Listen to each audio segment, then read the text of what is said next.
하나님 말씀 구약 성경 오늘은 사사기 19장 조금 길지만 1절에서 26절까지 말씀 보십니다. 삼손의 이야기가 끝나고 이제 앞에 18장 또 이제 19장 이렇게 얘기할 때 17장부터 그 당시에 사사의 이야기는 끝났지만 당시 사사기의 풍경이 어땠는지 사사시대의 풍경이 어땠는지 계속 말씀 나누고 있습니다. 사사시대 풍경을 하는 것은 하나님과 멀어져서 하나님 은혜를 입고 하나님과 멀어져서 우상 숭배하고 불순종하고 회개치 않을 때 그런 모습인 것입니다. 우리가 신앙생활을 단순히 하나님과의 관계에서만 하나님과 멀어지고 그러면 하나님과의 관계에서만 생각하는데 하나님과 멀어지면 그 삶은 어떻게 되는가 하는 것을 보여줍니다. 그래서 다시 한번 이 19장을 읽으면서 이런 일이 있을 수 있나? 이스라엘에게 하나님의 자녀라고 하는 사람들에게 하나님 선택된 민족이라고 하는 그 민족에게 이런 일이 있을 수 있나 싶을 만한 일이 일어납니다. 그러니까 성경을 이제 자세히 보면 하나님과 멀어지는 거, 하나님을 떠나는 거 그게 가장 큰 문제고 가장 큰 죄인 것이죠. 죄 같지 않죠. 하나님을 떠나는 게 뭐 죄야? 하나님과 멀어지는 게 뭐가 죄야? 그 뭐 심각한가?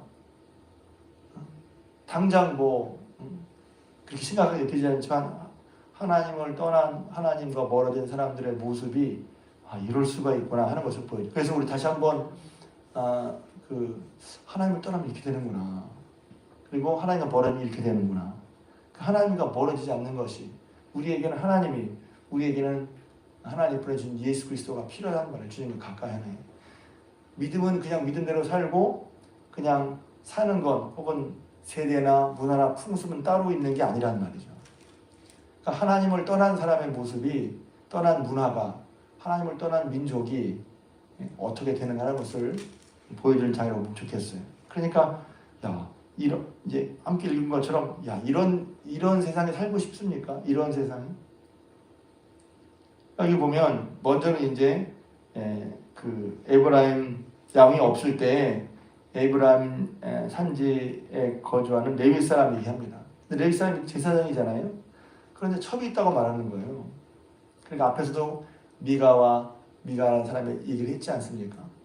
앞에서는 레위인이 어떤 레위인이었어요? 존경받은 레위인이 아니라 자기의 쉽게 말하면 어디서 돈을 더 많이 받겠다. 그러면 그를 가는 사람의 명예와 혹은 자기의 유익을 쫓아서 가는 레위인의 모습을 봤단 말이죠. 1차적으로 레위인은 제사장 그리고 오늘의 목사라면 2차적으로 보면 교회 중지라고 볼 수 있어요. 신앙생활 열심히 누가 봐도 저 사람 믿는 사람이야 하는 그런 사람의 모습이 어땠냐 하면 그랬다는 것이죠.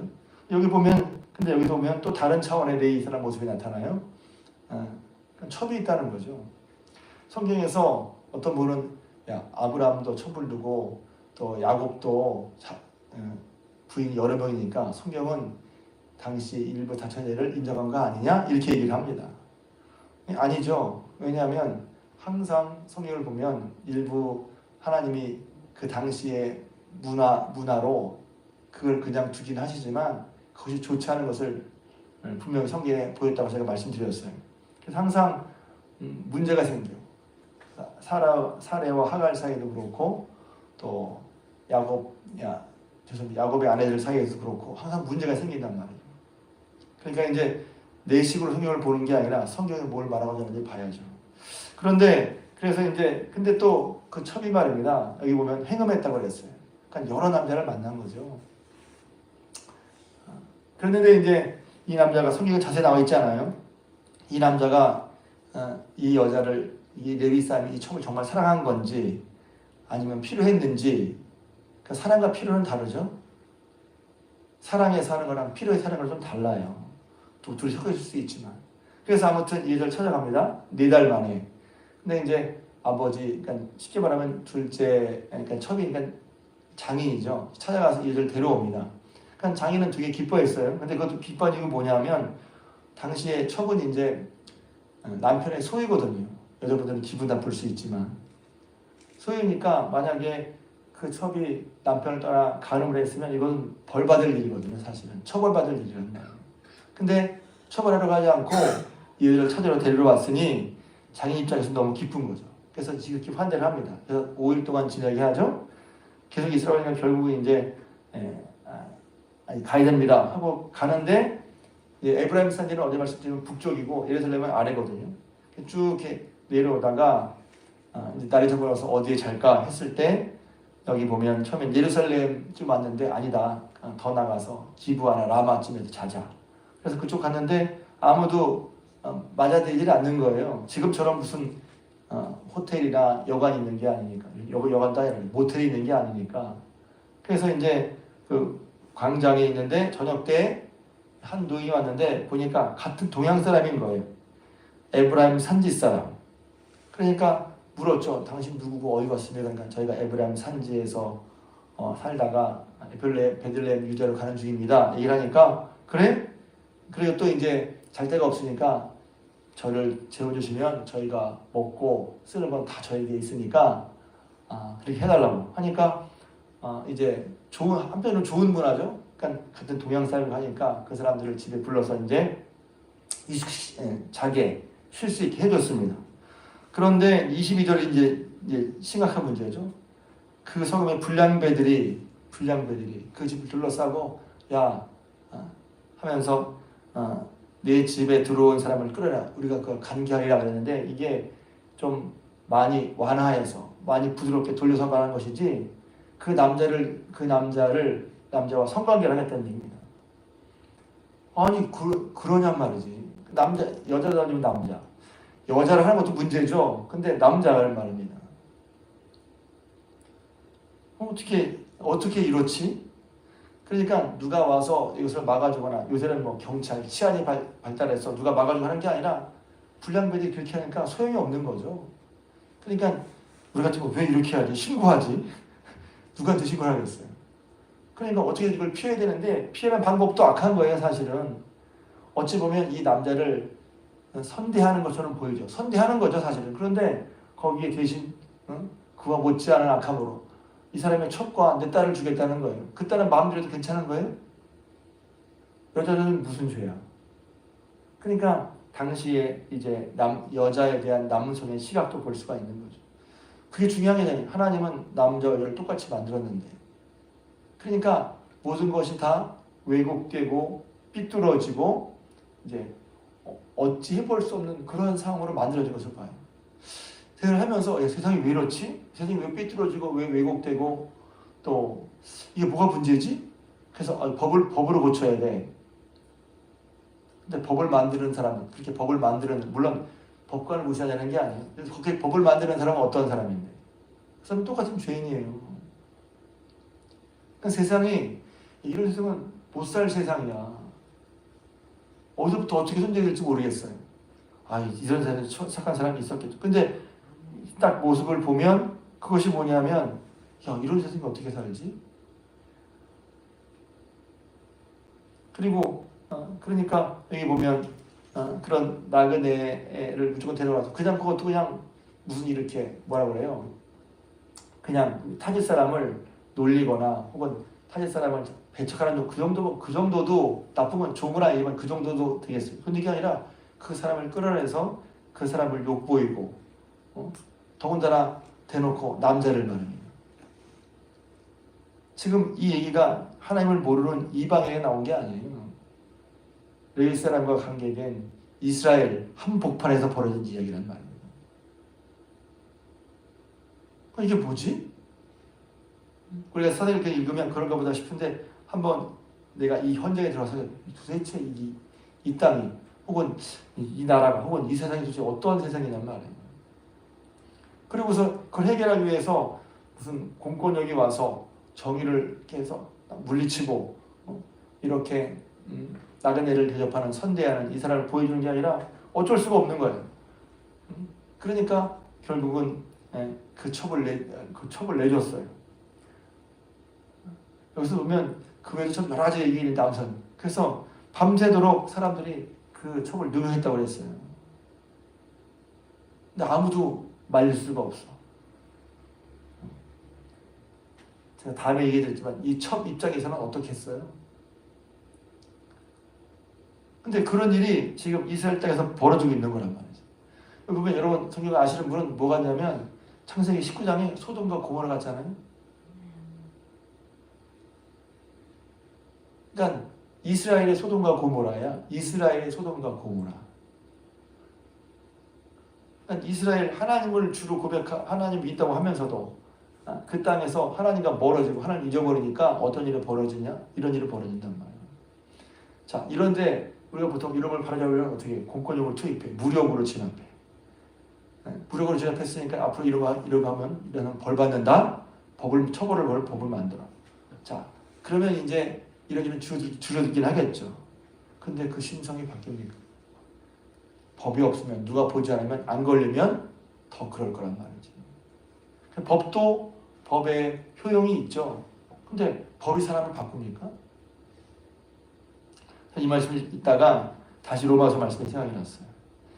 로마서 1장에 하나님을 떠난 사람의 모습이 보여지거든요. 근데 거기 보면 사람들이 왜 이렇지? 하는 답을 알 수가 있어. 하나님을 떠난 사람의 모습, 로마서 1장에서 말해주고 있죠. 하나님을 떠나서 또 하나님을 마음에 두기 싫어하는 사람들의 모습이 로마서 1장에는 이렇게 되어 있어요. 그러므로 하나님께서 그들을 마음의 정욕대로 더러움에 내버려 두사 그들의 몸을 서로 욕되게 하셨으니 그랬어요. 하나님 그들을 불운 욕심에 내버려 두사 그들의 여애들도 순리대로 쓸 것을 영리로 바꾸어 쓰고 또 상실한 마음대로 내버려 두사 모든 불의, 추악, 탐욕, 악의가 가득한 자요 시기, 살인, 분쟁, 사기, 악독이 가득한 자요 등등 쭉 얘기합니다. 이렇게 된 것이 성경은 뭐라고 말하냐면 하나님을 하나님을 마음에 두기 싫어서라고 분명히 말하고 있습니다. 그러니까 하나님과 멀어지는 것은 그냥 단순히 마음의 문제가 아닙니다.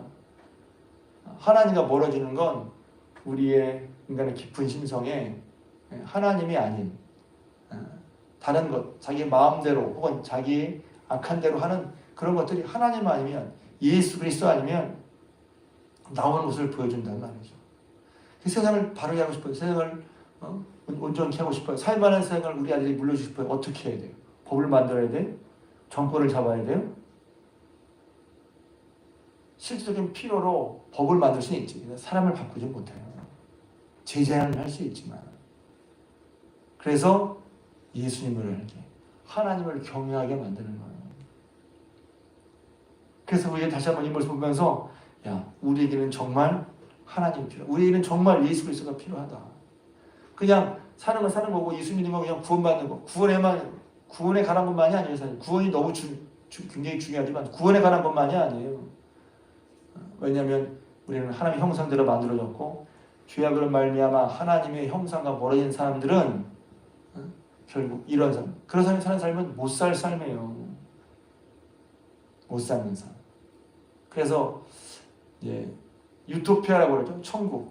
천국이 아닌 것을 다른 말로 디스토피아. 사람이 못 사는 세상이라는 말이에요. 못 사는 세상. 못 사는 세상은 하나님을 인정하지 않는 세상. 그러니까 하나님이 없는 세상, 하나님의 마음이 없는 세상, 곧 하나님을 없다고 하는 세상이란 말이에요. 그게 별거 아닌 것 같지만 쭉 나가다 보면 결국은 성경이 이미 말하고 있거든요. 어떤 사람은 하나님 없다고 그래. 그런 미시 같은 걸 믿냐고. 그런데 하나님 없는 세상은 못 살 세상인 것입니다. 못 살게 되는 세상이에요. 그래서 우리가 하나님을 인정하고 먼저 믿는 우리가 하나님을 인정하고 마음에 하나님을 가까이 하고 뿐만 아니라 마음을 가까이 하니까 마음으로만 또 그래. 하나님을 경외하는 마음이에요. 마음속에 하나님 경외가 있으면 제가 이제 저희 아이들 제 아이들 혹은 성도님들이 살 때 그러면 어디 가서 무엇 하든지 나와 내 삶과 내 생각을 지켜주는 그런 방패 같은 거 그건 뭘까? 그것은 하나님 경외하는 마음이에요. 하나님 경외한다는 건 거기에 하나님이 계신 거 당연히 인정하는 거죠. 뿐만 아니라 야곱이 경험한 것처럼 하나님께 내 모든 것이 달려있다. 그분은 창조주, 구원자 되시니 하나님께 모든 것이 달려있다는 걸 내가 분명히 알고 어디 가서나 하나님을 인정하는 그런 태도와 모습과 삶을 말하는 거예요. 그런 삶의 말, 결정, 판단, 하나님을 믿는다면서 엉뚱한 결정을 하고 엉뚱한 판단을 하는 경우도 있거든요. 신앙은 결정과 내 삶의 결정과 판단에 영향을 주는 게 신앙이지. 예배드리고 제가 죄송합니다. 예배를 잘 드리면서 결정과 판단을 하나님이 합당하는 결정과 판단으로 삶을 산단 말이에요. 그것도 합당한 게 아니에요. 그러니 다시 한번 저 여러분 이 사상을 보면서 제가 와 이런 세상이 오면 어떡하지? 이런 세상에 살 수 있나? 이 세상이 안 되게 하려면 어떡하지? 법을 만들어야 돼요? 정권을 바꿔야 돼요? 누가 대통령이 돼야 돼? 그것은 안 된단 말이지. 그것도 필요 없다는 게 아니라 그것도 중요해. 그것도 필요하지만 뭘 해야죠? 하나님을 알게 해야지. 하나님 경외를 배우게 해야지. 하나님 없다는 사람. 그래서 하나님 없다는 말을 하는 사람이 제일 위험한 사람이에요. 제일 위험한 사람. 또 그것이 제일 죄이기도 해. 하나님이 계신데 하나님 없다고 해? 큰 죄입니다. 하나님 앞에서는. 우리는 뭐 때리고 빼앗고 뭐 도둑질하고 그것도 죄지만 가장 큰 죄는 하나님 없다고 하는 게 죄인 거예요. 하나님이 계신데 하나님 없는 것처럼 살아가. 하나님을 마음에 두지 않고 하나님을 가까이 하지 않고 하나님 없는 것처럼 살아가. 그게 오늘 말씀에 보면 그게 사람의 격을 떨어뜨릴 뿐만 아니라 사람답지 않은 사람이 될 뿐만 아니라 못 사는 도무지 살지 못하는 세상을 가게 된 거란 말이에요. 그럼 어떻게 해야죠? 그러면 이제 우리는 야, 사사기 이 사람들 이상해. 왜 그래? 나는 안 그런데. 그렇게 하면 하나도 받을 게 없다고 그랬죠. 나는 하나님을 가까이 하나? 내 마음에 하나님을 보시고 살아가나? 하나님을 경외하는 마음으로 살아가나? 한번 돌아봐야죠. 그렇지 않으면 내가 알도 모르는 거래. 우리는 하나님을 버리는 사람은 그쪽으로 갈 거란 말이에요. 그러니까 단순히 하나님 계시다 안 계시다 있다 없다 이런 차원이 아니라 하나님과 멀어지면 하나님을 잊고 하나님과 멀어지면 어떠한 사람이 되고 어떠한 형태가 되는지 사사기 보여줘요. 거기에는 이스라엘 민족도 소용없고 레위족도 소용이 없어. 그러니까 소용이 없다는 말은 필요 없다는 게 아니라 핵심이 뭐냐면 하나님을 기억하고 하나님을 경외하고 하나님을 가까이 하는 거예요. 이게 나를 지키는 방법이에요. 나를 어떻게 지키지? 하나님을 가까이 해야죠. 다시 한번 하나님을 잊지 않고 하나님의 은혜를 잊지 않고 하나님과 멀어지지 않고 하나님을 가까이 할 뿐만 아니라 주를 경외. 주를 경외하는 게 뭐예요? 그의 말씀을 지켜 사는 것이지. 구체적인 하나님을 경외하는 것이 주의 말씀을 지켜 사는 거예요. 마음과 말과 판단과 행동, 결정 이 모든 것에 하나님의 말씀을 근거로 살아가는 게 하나님을 경외하는 거란 말이에요. 저 여러분들 다시 한번 사사기 말씀을 통해서 야 어떻게 이런 일이 벌어졌지? 왜? 하나님과 멀어졌기 때문에. 하나님을 잊었기 때문에. 그럼 어떻게 해야지? 하나님이 늘 가까이 하신 저 여러분 되시기를 하나님의 경외하며 사는 저 여러분들 우리 중앙교회 성도님 되시기를 주님의 이름으로 부탁을 드립니다.